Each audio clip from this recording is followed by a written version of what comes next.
नमो तस् भगवतो अरहतो सम्मा संबुद्धस्स। साधु साधु साधु। सर्वप्रथम उन तथागत भगवान बुद्ध जी को मेरा कोटि कोटि नमस्कार हो, एवं मेरे आचार्य गुरुवर्य के चरणों में मेरा सादर गौरव नमन हो। नमो बुद्धाय। आज हम आप लोगों को बताएंगे सुंदर सत्य कथा। क्या आप लोगों को धन के प्रति लोभ है? क्या धन दौलत जमीन आदि के प्रति लोभ है? तो ये कथा सुनिए, क्या गति होती है लोभ करने वाले लोगों की, एवं जो उपकारी व्यक्ति को उपकार ना करने की वजह से, अर्थात जो मदद करता है उसके मदद को याद न रखने का खतरा कितना है। मतलब कृतधन, जो कृतज्ञ नहीं है, उसका खतरा कितना है, वो भी भली प्रकार से समझ में आएगी इस कथा से। बहुत ही प्रेरणादायी, गुणदायी एवं आँख खोलने वाली ये सत्य कथा है। इस कथा को भगवान बुद्ध जी बताते हैं। एक बार भगवान बुद्ध जी राजगीर में थे। उन दिनों देवदत्त नाम सुने होंगे। देवदत्त खूब प्लान बनाते रहता था। क्यों पता है? क्या प्लान? हमेशा भगवान बुद्ध को मारने के लिए बहुत प्लान बनाते रहता था। एक बार राजगीर से एक पत्थर गिरा दिया भगवान बुद्ध जी के ऊपर मारने के लिए। एक बार एक राजा को अपने वश में करके बहुत सारा, क्या उसको बोलते हैं, तीर धनुष वाले लोग, तीर से मारने के लिए भेजा था भगवान बुद्ध जी को। एक बार और एक हाथी भेजवाया भगवान बुद्ध जी को मारने के लिए। ऐसा बहुत बहुत प्लान कर रहा था। तो ऐसा बहुत प्लान किया तो भिक्षु लोग एक बार बात कर रहे हैं, देखिए अरे ये देवदत्त ऐसा कैसे सोच सकता है? जो भगवान बुद्ध जी हम लोगों को ज्ञान बताते हैं, ऐसा कैसे उनको मारने के लिए सोच सकते? ये देवदत्त बड़ा ही पापी है। भगवान बुद्ध जी कहते हैं कि भिक्षुओं, वो देवदत्त मुझे मारने की कोशिश केवल अभी ही नहीं, पहले भी किया।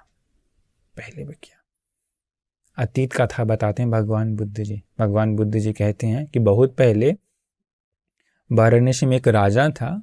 उसी राजा का एक लौता बेटा था। नाम था दुष्ट कुमार। नाम था क्या? दुष्ट कुमार। उसी बेटा का नाम दुष्ट क्यों पड़ता है पता है?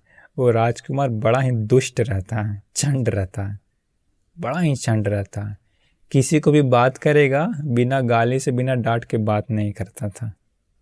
बहुत परेशान करता था सब लोगों को। लेकिन राजकुमार है, कौन उंगली उठा सकता? वो एकदम दुष्ट सांप के जैसा, जैसा गुस्सा वाला सांप हमेशा काटने के लिए रेडी रहता है ना, वो हमेशा काटने के लिए रेडी रहता था। वो बहुत सारे जनता की आंखों में धूल के जैसा था। जिस प्रकार धूल आँख में पड़ जाने के बाद आँखों को बड़ा कष्ट होता है, वो आदमी, वो राजकुमार लोगों के लिए वैसा ही था। तो एक बार क्या हुआ, एक दिन गंगा नदी में नहाने के लिए गया था, जल क्रीड़ा करने के लिए। वो राजकुमार और सेवक लोग गया था। तो लोग साइड में खूब नहाया, वो भी खूब नहाया, मज़ा लिया, जल क्रीड़ा किया। शाम हो गई थी, अंधेरा छा गया था। ऊपर की ओर खूब बारिश हुई थी। पानी की प्रवाह धीरे धीरे तेज हो रही थी, लेकिन इसे पता नहीं चला। ये बोला सेवकों को कि अरे नौकर, मुझे नदी के बीच में लेकर के चलो, अच्छा से नहलाओ और हमको वापस लेकर के आओ। कुमार को तैरने नहीं आता था, ठीक है, तो नॉर्मल बच्चा था, तैरने नहीं आता था। सेवक लोग, बात मानना पड़ेगा, राजकुमार है, राजा का बेटा है, बीच में ले गया, नदी के बीच में। गंगा नदी जानते हैं आप लोग, गहरी है। नदी के बीच में ले गया। अभी सोचा ये बड़ा ही दुष्ट है, बहुत परेशान करता है हम लोगों को, आज इसको ख़त्म कर देते हैं। राजा क्या करेगा? राजा को थोड़ी पता चलेगा हम लोग मारे हैं। क्या क्या वो लोग नौकर लोग मिल के उसको डुबो दिया। वहीं पर डुबो करके किनारे आया। किनारे आकर गया महल में। महल में जाने के बाद राजपुरुष लोग पूछा कि राजकुमार कहाँ? ये लोग कहा कि बारिश आने वाली थी, अंधकार हो गया था, हम लोग सोचे कि वो पहले ही आ गया, वो अभी तक नहीं आया। बोलता नहीं आया। तो महाराज इसमें हम लोगों की गलती नहीं है, वो पहले आ गया था, हम लोगों ने ऐसा सोचा, इसीलिए हम लोग इतना देर के बाद अभी आए। राजा को परेशानी हुई। राजा क्या किया, तुरंत बहुत सारा सेना, रात हो गया था, नगर द्वार बंद हो गया, नगर द्वार ओपन करवा के खुजवाया।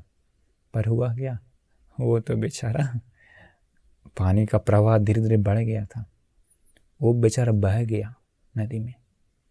वो नदी के बीच में बहते हुए जा रहा था। ये राजा खूब खोजा, नहीं मिला। अब क्या कर सकते, अब मिला ही नहीं तो वापस आ गया। तो बहते जाते समय एक लकड़ी, बड़ी सी एक लकड़ी थी, वो लकड़ी जा रही थी। ये क्या किया, ये राजकुमार उसी लकड़ी पर कूद कर किसी प्रकार से लकड़ी पर चढ़ गया। अभी लकड़ी पर जा रहा है। उसी समय क्या हुआ था, वाराणसी में ही एक बहुत अमीर सेठ था, बहुत अमीर सेठ था। धन पता है कितना था उसके पास, धन तो अरबों का था। उसमें से 40 करोड़ सोना का सिक्का, कितना, 40 करोड़ सोना का सिक्का नदी के किनारे एक जगह पर खजाना के रूप में गाड़ रखा था। वो जीवन भर अपना धन के बारे में ही सोचते रह गया वो सेठ।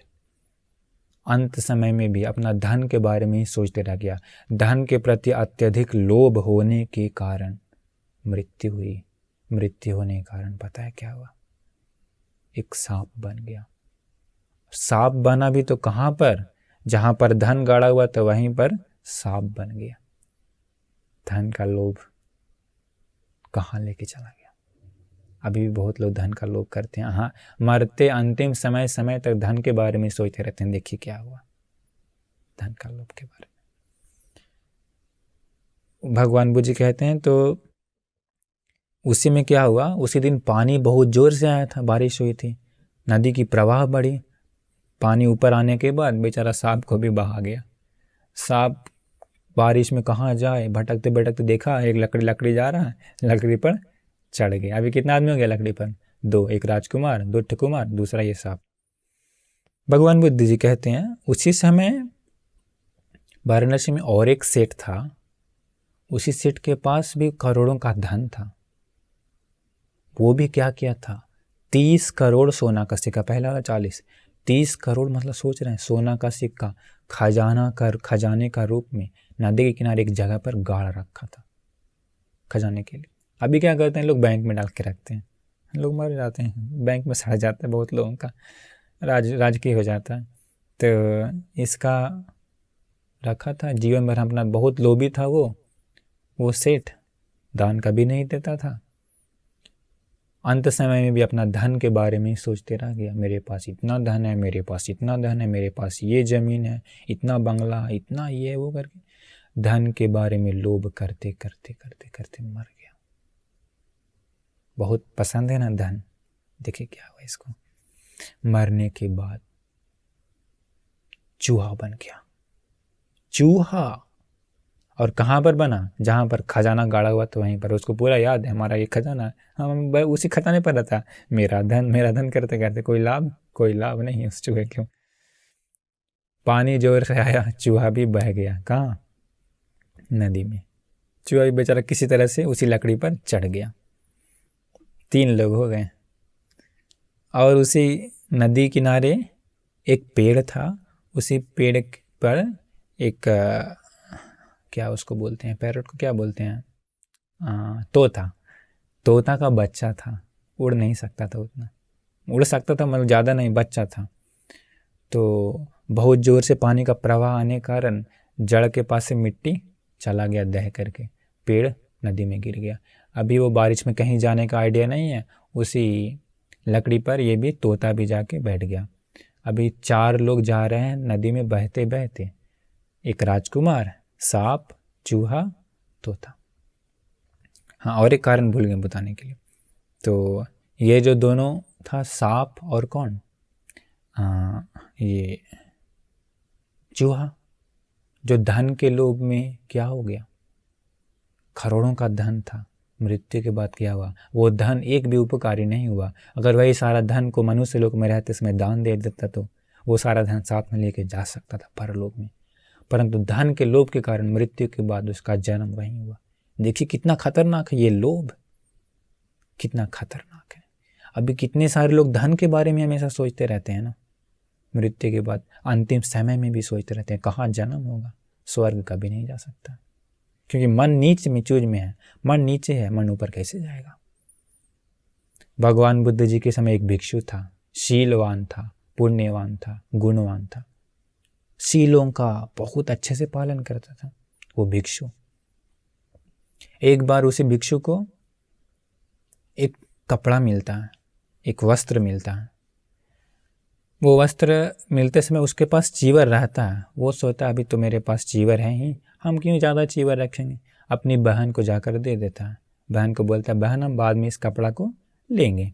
बहन देखती है अरे ये कपड़ा तो कठोर है। वो बहन उस कपड़ा को पूरा कूट कूट करके फिर से वस्त्र का निर्माण कर दिया और वो वस्त्र मुलायम हो जाता है। बाद में जब भिक्षु का अपना चीवर पुराना होता है तो बहन के पास जाता है, बोलता है बहना मैंने जो कपड़ा दिया था वो मुझे दो। वो देती है, ये नहीं मुझे मेरा वाला कपड़ा दो।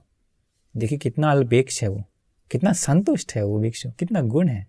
तो वो बंते जी ऐसा बोले कि बहना मैंने जो दिया था वही दो। बहन कहती है बंते जी ये आपका ही वस्त्र है, हमने ऐसा ऐसा किया और इसको फिर से बनाया इसलिए ऐसा हो गया। बंते जी बहुत खुश हैं, अरे वाह मुझे एक बहुत ही मुलायम कपड़ा मिला। आश्रम में गए वो बंते जी, आश्रम में जा कर के उसी वस्त्र से चीवर बनाए, रंग भी दिए चीवर को। अभी रूम में रख दिया अपना टंगनी पर कि अरे कितना सुंदर, मेरा कल हम इसको पहनेंगे। ऐसा सोच के अभी उस भिक्षु का मन कहाँ है चीवर के प्रति। रात में अचानक से हार्ट अटैक, कुछ बीमार आया, अंत समय आ गया। अंत समय में भी वो भिक्षु चीवर के बारे में सोचते रह गया, चीवर के बारे में। मृत्यु हुआ, मृत्यु होने के बाद पता है कहाँ जन्म हुआ। शील को पालन करने वाले, गुणवान, संतुष्ट, वैसा गुणवान व्यक्ति भी वस्तु के प्रति लोभ होने के कारण उस भिक्षु का जन्म एक कीड़ा में हुआ। कपड़ा में उत्पन्न होने वाला कीड़ा बन गया, कीड़ा बन गया। सुबह हुई, उसकी बहना को पता चला, बहना रोने लगी, रोते रोते आई, बंते जी को प्रणाम किया, अब क्या करे। किसे पता वो भिक्षु कीड़ा बन गया। इसके बाद लोभ कितना खतरनाक है। देखिए किसी वस्तु पर भी भिक्षु लोग वो वस्त्र को लेने के लिए जा रहे थे। भगवान बुद्ध के दिव्य कांड में सुनाई देता है ये मेरा चीवर, ये मेरा चीवर, इसे कोई मत लो करके कोई दौड़ रहा है। वो कीड़ा उसी चीवर में इधर से इधर दौड़ रहा है, इधर से इधर दौड़ रहा है, ये मेरा, ये मेरा है। भगवान बुद्ध जी तुरंत संदेश भिजवाए, आनंद जाकर भिक्षुओं से कहो उस वस्त्र को ना लेने के लिए। तो भिक्षु लोग नहीं लिया। 7 दिन तक भगवान बुद्ध जी मना किए। 7 दिन के बाद उस कीड़े की मृत्यु हुई और वो कीड़ा ताओतिन से देवलोक में जन्म लिया। उसके बाद फिर भगवान बुद्ध से पूछा कि क्यों भगवान 7 दिन मना किए। भगवान बुद्ध जी बोले कि वो भिक्षु का मन अंत समय में इस चीवर के प्रति लोभ था। लोभी मन से मृत्यु होने के कारण उसका जन्म कीड़ा में हो गया था। अगर भिक्षु लोग ले लेता तो उसी 7 दिन के अंदर वो गुस्सा हो जाता और गुस्सा हो जाने के कारण उसका परलोक का जो स्वर्ग में जाने वाला था वो खत्म हो जाता। इसलिए मैंने मना किया। एक भिक्षु भी वैसा हो सकता है तो चीवर पर आशा करने के कारण आजकल के लोग, दुनिया के लोग कितनी सारी चीज़ों में लोभ करते रहते हैं। जमीन पर लोभ करने वाला लोग मार करके प्रेत बन के उसी जमीन में रह जाता है या जानवर बन के उसी जमीन में आ जाता है। जो बड़े बड़े महल बनाते हैं वो लोग लोभ करने के बाद बहुत बार उन लोग मर के प्रेत बन के उसी महल में रहते हैं। परिवार के लोगों को पता भी नहीं चलता। सत्य ये है। देखिए लोभ कहाँ से कहाँ लेके चला जाता, कितना खतरनाक है लोभ। अभी हम ये कथा बताते थे, हम आपको ये भी बताएं एक एक्स्ट्रा, लोभ कितना खतरनाक है। इसीलिए भगवान बुद्ध जी बताएं धन संपत्ति ये सब इस्तेमाल करने के लिए, घर द्वार सब कुछ इस्तेमाल करने के लिए, लेकिन मन में हमेशा विचार करने के लिए ये अनित्य है, ये इम्परमानेंट है, ये नष्ट होने वाला है, ये सब खत्म हो जाने वाला है।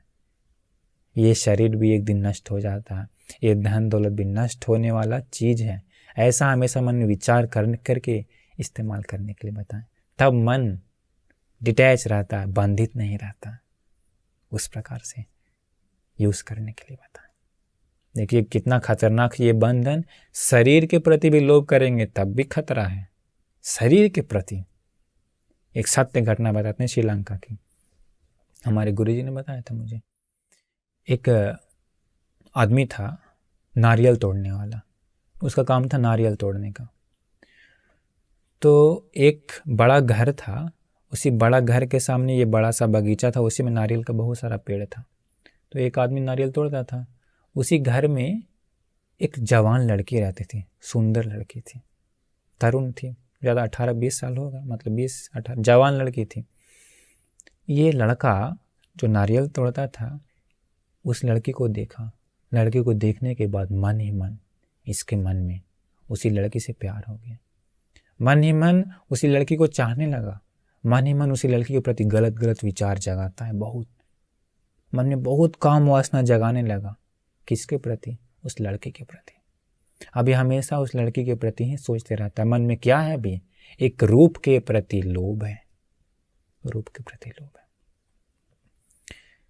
एक दिन क्या हुआ, नारियल पर चढ़ रहा था, ऊपर चढ़ा हुआ था।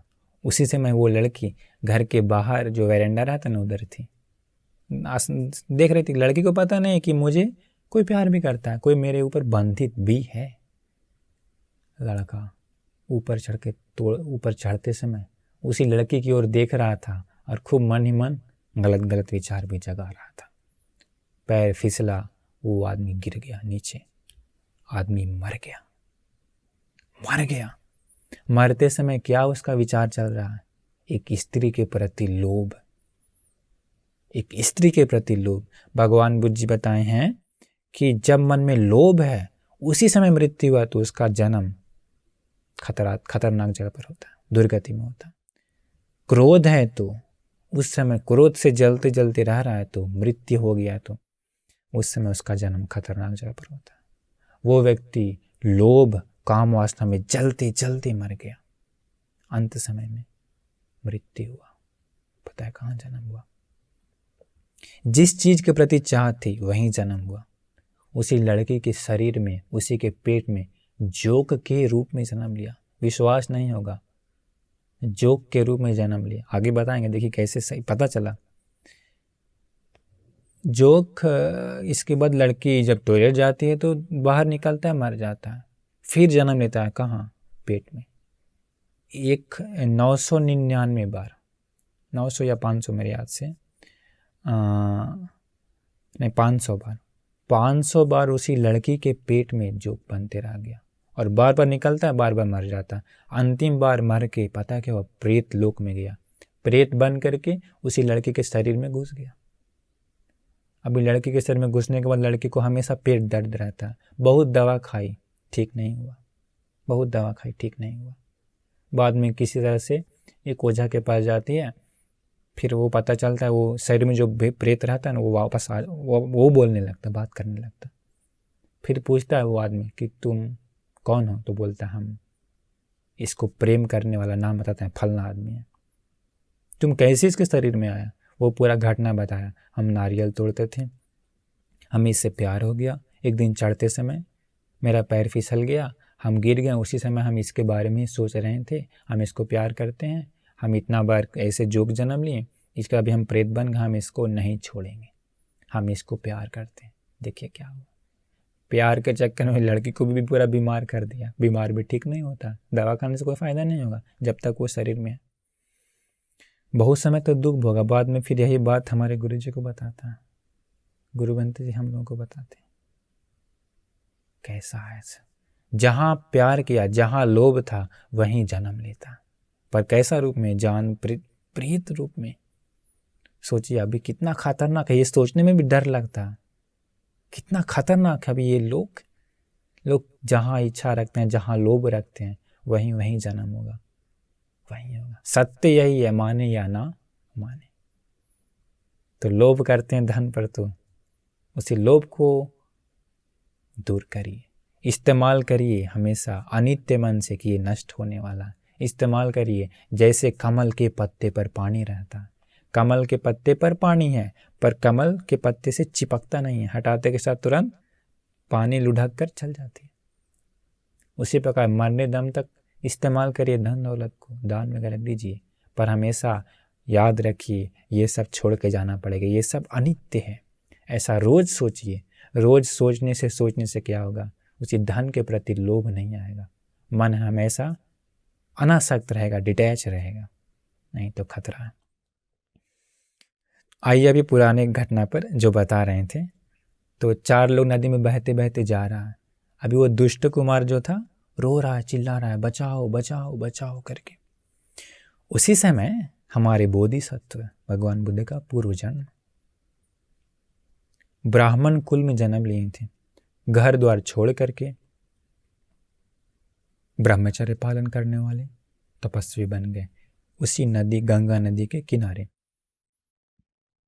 एक छोटी सी झोपड़ी थी, छोटी सी कुटिया थी, उसी कुटिया में रहते थे। उनको सुनाई दिया कोई बोल रहा है बचाओ बचाओ करके। बाहर आए, देखे जा रहा है व्यक्ति। बोला डरो मत। नदी में तैरते हुए गया, तैरते हुए जा करके लकड़ी को धीरे धीरे खींच के नदी के किनारे लाया। किनारे लाके राजकुमार को उठा करके बाहर रखा। अभी इसको मालूम है क्या, बोधिसत्व को, तपस्वी को, कि ये राजकुमार है? नहीं। इसके बाद वो ऋषि देखा, वो तपस्वी देखा कि और भी प्राणी हैं, सांप, चूहा, तोता, उन तीनों को भी उतार करके रखा। इसके बाद डरो मत करके तुम लोग को सारा देखभाल हम करेंगे करके सबसे पहले क्या किया, कुटिया में लेकर के आया। लाने के बाद सबसे पहले ठंडा लग रहा था, काँप रहा था सब लोग। पहले क्या किया, जो कमज़ोर था, जो सबसे वीक था, सांप, चूहा और तोता, उन तीनों को आग से थपवाया ठंडक दूर करने के लिए। इसके बाद फिर कुमार को भी तपाया ताकि कुमार का भी ठंडा दूर हो। खाना खाते समय में भी पहले खाना उन कमज़ोर प्राणियों को दिया जो कमज़ोर था। इसके बाद इस राजकुमार को भी दिया। अभी देखिए कितना, कभी भी दुष्ट आदमी का स्वभाव बदलता बहुत कम है। अभी ये राजकुमार सोचता, अच्छा रुको, तुमको पता नहीं कि हम कौन हैं? हम हैं राजकुमार वाराणसी राजा, वाराणसी का। तुम हमको छोड़ करके पहले इन जानवरों को सेवा कर रहा, देखभाल कर रहा। रुको, हम जब राजा बनेंगे ना, हम तब तुमको समझा देंगे। ऐसा करके अंदर ही अंदर वैर जगा लिया, गुस्सा जगा लिया। देखिए, मदद करने गया, ये नहीं देख रहा है कि इसी ने हमें बचाया। ये नहीं होता तो हमारा प्राण खत्म हो जाता। देखिए, इस प्रकार बुरे व्यक्ति का मन में कभी भी अच्छा विचार जागता नहीं है, उसका प्राण ही क्यों न बचाए। इसके बाद 2-3 दिन हुआ, 3-4 दिन वहीं रहा, पूरा देखभाल किया ये बोधिसत्व तपस्वी। ठीक हो गया। ठीक होने के बाद जो सांप था, वो सांप आया। सांप आकर के बोलता है तपस्वी को कि आप ऐसा मत समझिए कि हमारे पास कुछ नहीं है, हम गरीब, ऐसा मत समझिए। फलना स्थान पर नदी के किनारे हमारे पास 40 करोड़ सोना का सिक्का है, हम वो सब आपको दे देंगे, आपको चाहिए तो, क्योंकि आप ही हमारे प्राण दाता हैं, आपने हमारा प्राण बचाया। देखिए ये सत्पुरुष ना, इसके पास गुण था, उसके पास नहीं था। आप आकर के वहाँ पर केवल एक वचन बोलिएगा, दीघ करके। आप दीघ बोलते के साथ हम तुरंत आ जाएंगे और आपको सारा धन हम दे देंगे। ऐसा बोलकर प्रणाम करके चला गया सांप। दूसरा में आया कौन? चूहा। चूहा भी आके बोला कि हे तपस्वी जी, हमारे पास फलना स्थान पर 30 करोड़ सोना का सिक्का है खजाना के तौर पर, इसलिए हम वो सब आपको दे देंगे, आपको चाहिए तो आप वहाँ पर आकर के उन दूर करके ये वचन आप मुझे बोलिएगा, हम तुरंत वहाँ पर आ जाएंगे। ऐसा बोल प्रणाम करके चला गया। तोता आया। तोता भी आके तपस्वी को प्रणाम करके कहा कि मेरे पास धन दौलत तो नहीं है, लेकिन अगर आपको चाहिए तो शाली चावल, स्पेशल चावल है ये, शाली चावल हमारा बहुत सारा दोस्त है, मित्र है, परिवार है, हम उस सारा लोगों के साथ मिल करके हिमालय से चावल आपके लिए ला करके दे देंगे। बस आप वहाँ पर आ करके आप हमको वहाँ पर आके सुबह बोलिएगा, सुबह जोर से। सुबह बोलते के साथ हम तुरंत आ जाएंगे। चला गया वो भी। राजकुमार आया। राजकुमार आकर के राजकुमार आके बोलता तपस्वी के पास, सोचता है पहले, तू आओ मेरे पास, आओ मेरे पास, हम उस दिन देखेंगे, देख लेंगे तुमको हम करके।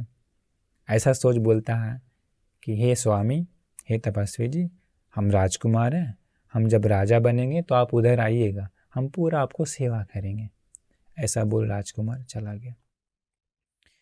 राजकुमार जाकर कुछ समय के बाद वहाँ राजा भी बन गया। राजा बनने के बाद एक दिन बोधिसत्व तपस्वी सोचता है जाके परीक्षा लेनी चाहिए उन चारों का कि जो बोला है सचमुच में करता है या नहीं करता है।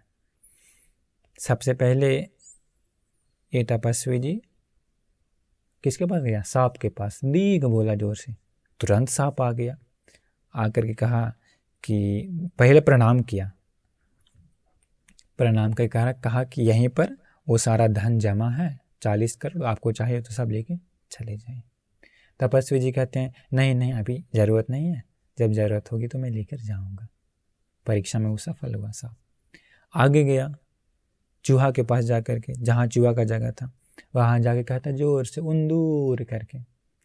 तुरंत चूहा आता है, प्रणाम करता है, बोलता है कि यहाँ पर सारा धन है 30 करोड़ का, आपको चाहिए तो लेके जाए। वो बोले जब ज़रूरत होगी मैं लेकर जाऊंगा। आगे जाता है जहाँ तोता रहता है, वहाँ पर जाके सू बोलता है। तोता भी तुरंत साली चावल लाने के लिए तैयार हो जाता है। ये कहते हैं कि हम बाद में चाहिए, अभी ज़रूरत नहीं है, ठीक है करके चला गया। अभी आ गया वाराणसी नगर में। वाराणसी नगर में राज उद्यान में रह के अगले दिन सुबह भिक्षाटन के लिए जाने लगते हैं तपस्वी जी। उसी दिन क्या रहता है, वो राजा दुष्ट कुमार, वो राजा हाथी पर सवार होकर के नगर की प्रदक्षिणा करते रहता है, भ्रमण करते रहता है। जाते समय वो राजा दूर से ही देखता, अरे देखो देखो देखो, वो दुष्ट तपस्वी आ रहा है, दुष्ट तपस्वी आ रहा है, वो मेरे पास आ रहा है खाने पीने के लिए, मजा लेने के लिए वो आ रहा है। वो उस दिन पहले हमको नहीं तपाया था आग से, रुको दुष्ट, तू आदमी है, छोड़ेंगे नहीं करके सैनिक लोगों को बोला, दिखाई दे रहा है वो तपस्वी?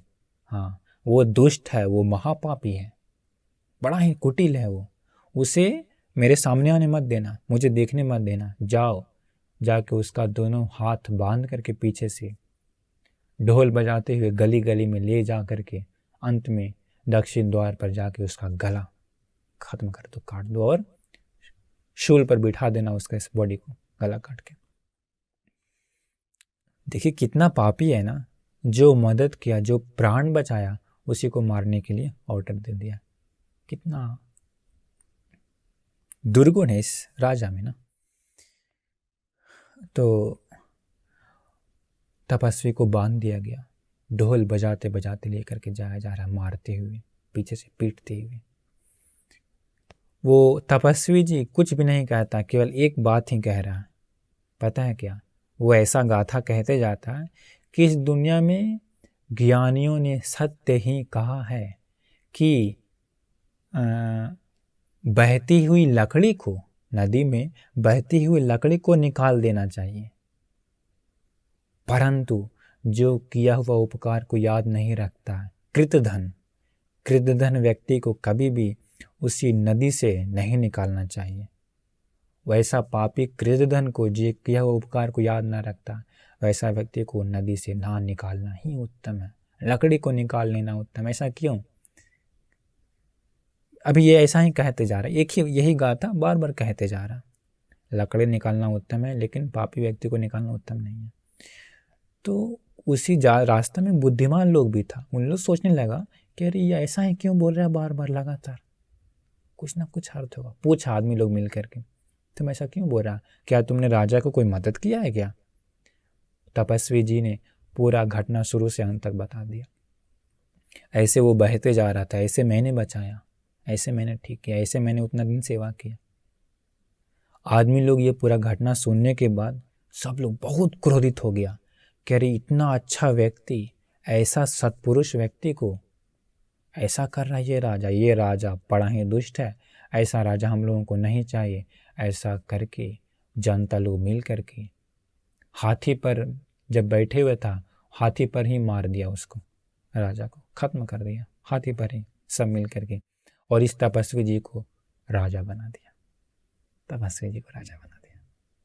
देखिए पापी का बेचारा जो पाप था, दुष्ट के कारण, उसका दुष्ट कृत धन के कारण कृतज्ञता रहता तो वो राजा राज्य कर सकता था, कृतज्ञता नहीं रहने के कारण उसका मृत्यु हो गया। तो बोधिसत्व को राजा बना दिया गया। राजा बनाने के बाद एक दिन जा कर के सांप के पास से 40 करोड़, चूहा के पास से 30 करोड़ लेकर के आ जाता और उस तोता को भी महल में ला करके रख लेता। उन तीनों सांप को, चूहा को और तोता को महल में रखता और वो सारा धन भी राजमहल में मंगवा लेता।